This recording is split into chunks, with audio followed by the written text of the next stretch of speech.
আজকে সকাল থেকে এতটাই বৃষ্টি হচ্ছে, বৃষ্টি থামার নামই করছে না। আর আমি সকাল থেকে উঠে বসে আছি যে কখন আমি একটু বাজারে যাব। আর বৃষ্টির জন্য আমি বাজারে আসতে পারছিলাম না। অনেকটা পরে দেখলাম বৃষ্টিটা থামে, তখন বাজে 10টা মতন বেজে গেছে।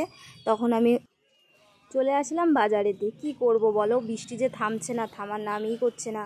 আর শুধু যে আজকে সকাল থেকে যে বৃষ্টি হচ্ছে তা নয়, কালকে রাত থেকেও বৃষ্টি হচ্ছে, আর আজকে সকাল থেকে যেন একটু বেশি হচ্ছে। তাই বৃষ্টির জন্য সব কাজ একেবারে পণ্ড হয়ে গেল। আর দেখতেই পাচ্ছ বাজারঘাট চারিদিকে জলে জল, কাদায় কাদায় ভরে গেছে। কি বাজার করব আমার কিছু মাথায় আসছে না, কারণ এতটাই সবজির দাম বেড়ে গেছে। কারণ শুধুমাত্র এই বৃষ্টির জন্যে প্রত্যেকটা সবজির দাম বেড়ে গেছে। তাই আমি একটু ভেন্ডি দর করছিলাম, তো এই ভেন্ডিটা আমি নিতে পারলাম না, কারণ সব কটা ভেন্ডি পাকা, কিন্তু ওরা দামই ছাড়ছে না। সেই কারণে ভেন্ডিটার গায়ে হাত দিয়ে আমি আবার রেখে দিলাম। তারপরে আমি একটু ওই দিকে দেখছিলাম যে কিছু ভালো কিছু পাওয়া যায় কিনা। আর আমি কিছুটা আলু কিনে রেখে দিয়েছিলাম, কারণ বুঝতেই পারছো আলুর ভারী অনেকটাই ভার। সেই কারণে ওর ভার বইতে পারবো না বলে আমি এক জায়গায় রেখে আরও চার সাইডটা ঘুরছিলাম, কিছু সবজি নেবো বলে, আরও কিছু বাজার করার আছে। তারপরে আরও একটা দোকানে আসলাম, এসে দেখছি সেখানেও একটা ভেন্ডি দেখি না আছে, তো সেখানেও একটু দেখছিলাম ভেন্ডিগুলো, কিন্তু সেখানকার ভেন্ডিগুলো আরও পাকা, আমি নিতেও পারছিলাম না। ভেন্ডির দাম হচ্ছে 40 টাকা কেজি, তাও আবার পাকা ভেন্ডি, কিছুতেই দাম ছাড়ছে না। আরও 5 জায়গায় ঘুরে ঘুরে দেখছি, সব জায়গায় একই দাম। আর তাছাড়া কেন এত দাম বেড়ে গেছে, শুধুমাত্র এই বৃষ্টির জন্য এরকম দাম বেড়ে গেছে।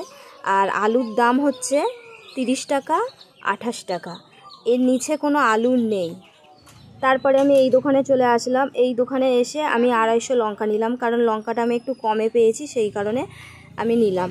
250 লঙ্কার দাম হচ্ছে 10 টাকা। অন্য জায়গায় 10 টাকা শ, 20 টাকা শ এরকম লঙ্কা বিক্রি হচ্ছে, তো এখানটা একটু কম ছিল আর ওজনটাও বেশি ছিল, সেই জন্য আমি এখান থেকে নিলাম। আর এখানেও এসেও ভেন্ডি দেখছিলাম, কিন্তু এখানেও ভেন্ডি পছন্দ হয়নি, কারণ এখানকার ভেন্ডিগুলোও পাকা, কিন্তু দাম ছাড়ছে না, সেই কারণে চলে এলাম। আরও একটু ওই দিকটা দেখছি।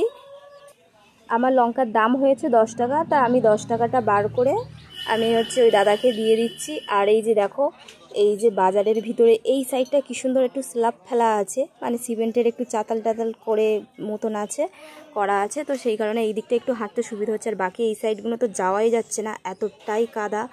আর বৃষ্টি হলে তো একদমই এই বাজারঘাটে একদম ঢোকাই যায় না। আর এতটাই কাদা, সব জায়গায়তে এরকম বৃষ্টি হচ্ছে। আর কাদার জন্য সত্যিই বলতে ভালোভাবে আমার বাজার করা হয়নি। আর বুঝতেই পারছো সামনে জামাই ষষ্ঠী এসে যাচ্ছে, সেই কারণে আরও কিছু বাজার আমার বাকি আছে করতে, তাই আজকের বৃষ্টির জন্য ভালোভাবে করা হয়নি। আমি আবারও আসবো বাজার করতে। এই দিকের বাজার আমার মোটামুটি করা হয়ে গেছে। আর আগে ব্যাগগুলো রেখেছিলাম, সেই ব্যাগগুলো এখন আমি নিতে এসে এক কাকু আমাকে জিজ্ঞাসা করছে, তোমার কি ইউটিউব চ্যানেল আছে? আমি বললাম হ্যাঁ, আমার একটা ইউটিউব চ্যানেল আছে, ফেসবুক চ্যানেলও আছে। জিজ্ঞাসা করলো যে কী নামে আছে? আমি আবার বললাম যে বৈশাখী হালদার নামে আছে। বলছে আমি কিন্তু দেখব, বাজারে আসলেই যে হাতের সামনে যা পাবো তাই কিনে নিয়ে চলে যাব, দাম দর করব না, এরকম কিন্তু নয়। আমি বাজারে আসলে আমি দাম দর করি, 5টা দোকানে আমি জিজ্ঞাসা করি, তারপরে আমি জিনিস কিনি। কারণ আমি বড় লোক নয়, আমি গরিব ঘরের মানুষ। 5টা দোকানে জিজ্ঞাসা করে ঘুরে ঘুরে এসে লাস্টে আমি এখান থেকেই সবজি কিনলাম। আর এখানে আমি ভেন্ডিটা পেলাম 1 কেজি 15 টাকায়। আর 1 কেজি 15 টাকায় আমি শুধু ভেন্ডি নিয়েছি তা নয়, পটলও 1 কেজি 15 টাকা। এখানে যা নেবে সব 1 কেজি 15 টাকায়। আর এখানে একটু কম হয়েছে বলে সেই কারণে আমি নিয়েও নিলাম। আমাদের বাজারের অবস্থাটা একবার দেখো, আমরা কোথায় বাজার করি, কিন্তু যখন বৃষ্টি হয় না তখন কিন্তু বাজারটা খুবই ভালো লাগে দেখতে, আর এত অসুবিধাও হয় না। আর এই যে বর্ষাকালটা পড়লে আমরা কত কষ্ট করে যে বাজার করি, তোমাদেরকে আমি বলে বোঝাতে পারবো না। আর একটু দেখো, যেখানে সবজি কম পাবো আর সেখান থেকেই তো সবজি নেবো, তাই না? সব কিছুই তো একই জিনিস, শুধু দামের হেরফের। শুধুমাত্র যে আমি এখানে একাই যে কিনছি এরকম কিন্তু নয়, এখানে দাম কম বলে আরও কত মানুষ আছে তারাও কিনছি। আর হ্যাঁ, আমি একটু বেছে বেছে ছোট সাইজের পটল নিচ্ছি। এক দাদু আমাকে জিজ্ঞাসা করছে যে এত ছোট পটল নিচ্ছ কেন? আমি আবার বললাম যে ছোট পটলগুলো নিলে চিংড়ি মাছ দিয়ে তরকারি খেতে ভালো লাগবে, পটল চিংড়ি করলে ভালো লাগবে, সেই কারণে একটু ছোট পটলগুলোই খুঁজছি। আর হ্যাঁ, এখানকার সবজিগুলো খুব একটা খারাপ নয়। শুধু যে পটল কিনেছি তা নয়, ভেন্ডিও কিনেছি, কারণ এখানকার ভেন্ডিটা একটু কচি ছিল, নিয়ে নিলাম। আর দামটাও কম ছিল। আর বাকি জায়গার ভেন্ডিগুলো তো দেখালাম সব পাকা, ওর জন্য নিলাম না। আর আমার বাজার করা হয়ে গেছে, এখন আমি বাড়ির দিকে যাচ্ছি। আর হ্যাঁ, আমি একটা কাগজও কিনেছি, কারণ আমার রান্নাঘরটা জল পড়ে ভেসে যাচ্ছে, তো সেই কারণে।